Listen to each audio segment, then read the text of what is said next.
Hi everyone, Larry Snow of SJC Web Design here, and in this video I'm going to be showing you how to monitor or manage your privacy settings in Facebook.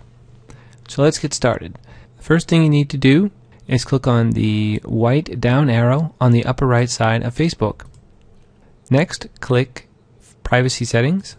The first option here that Facebook gives you is control your default privacy setting. For me, I have it set to friends.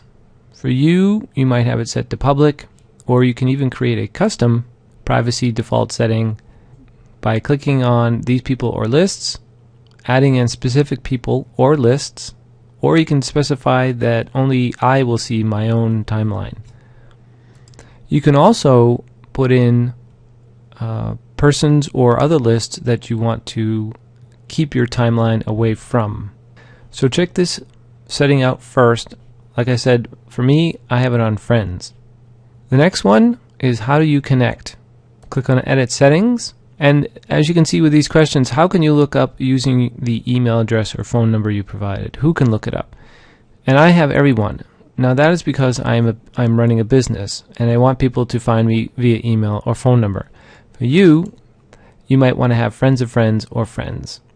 Who can send you friend requests? I have friends of friends. I like to monitor that.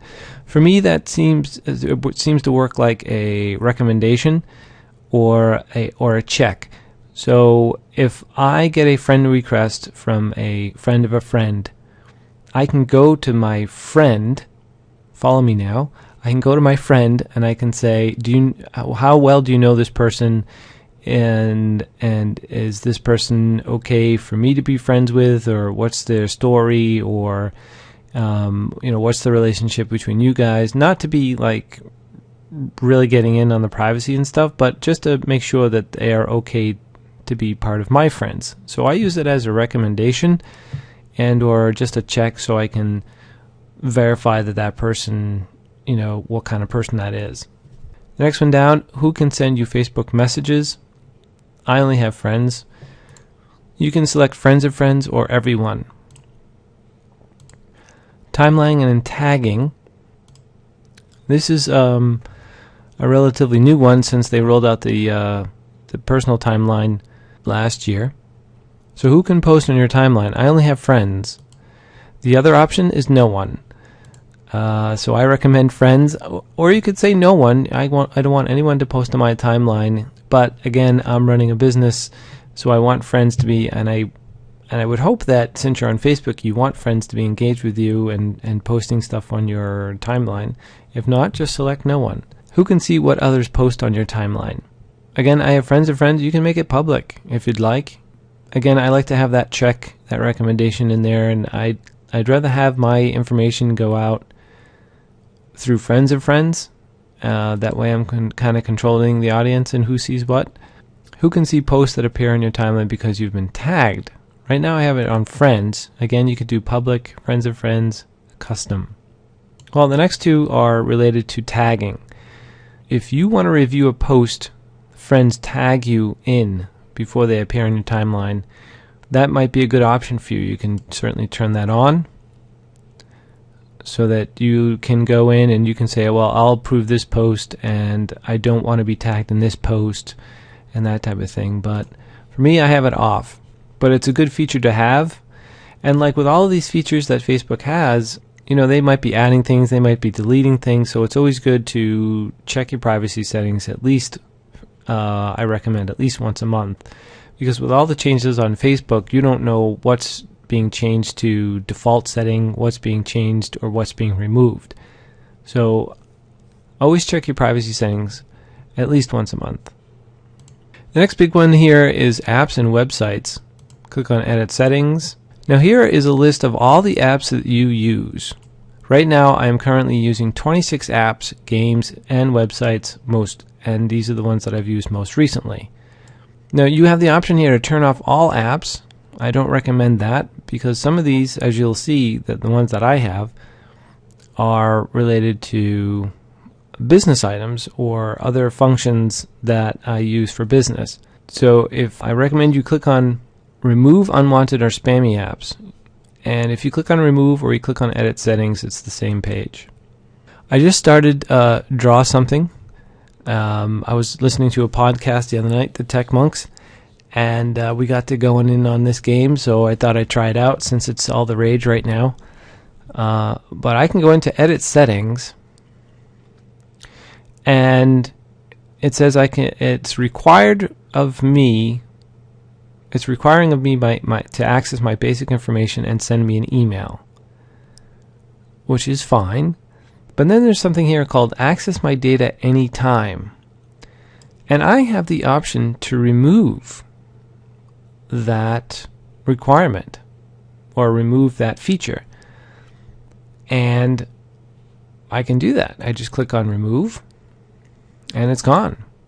It also has your last data access, so you can see the details and what information the app took. So in this case, they reviewed my basic information today.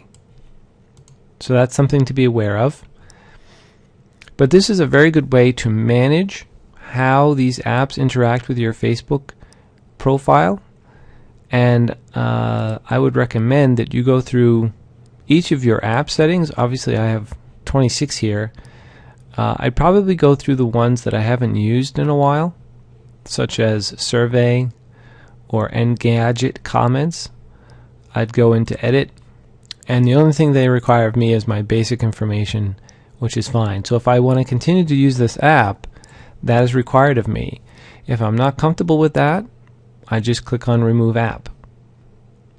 I recommend that you go through your apps, go through your app settings, figure out which ones you can selectively remove altogether, or actually click on the edit on the app and find out which ones you can remove, which features the app is taking from you and what you can remove from that app. So it's not accessing all the data, it's only accessing the data that is required for the app to be used. I hope that makes sense. Go back to privacy here. Now the next one down is called manage blocking, or blocked people and apps. So click on manage blocking. Now in here you can actually put in specific name and email addresses of people that you want to block from your Facebook profile. You can also block app invites, so those invites that you get from your friends, whoever they may be, you can type in their name and you can block invites from them. So if you have, John Smith, who keeps on posting in your timeline or posting in your newsfeed, and keeps on requesting of you to join such and such game, you type in the name of your friend and it will block invites from that person. If you scroll down a little further, you can see all of the blocked apps that I have. Most of them are games. Some of them I've played in the past, but right now I don't want that all cluttered up on my newsfeed. I'd like to see people who are really engaging and really posting some real content, and it's easier for me to get to that content if I block out these apps. Let's go back to privacy. So that's it for privacy settings. Like I said, you should go in here at least once a month, maybe every 3 months, just to check to make sure that the settings are what you want them to be. Especially check under apps and websites, because if you're anything like me, you're clicking to try out these apps that come along and you say, oh yeah, it accesses my basic information, no big deal, click yes, click next, and then you don't use the app again. But all of that time that has gone by, the app is still pulling in information about you and what you're doing, and so it's a good idea just to go back into those apps and websites to manage that and monitor that to see what information they're taking from you, and to manage that by removing either the app or removing those features from the app that isn't required. So there you go, my friends, some simple tips on how to monitor and manage your privacy settings on Facebook. I hope this has been helpful. Thanks for watching.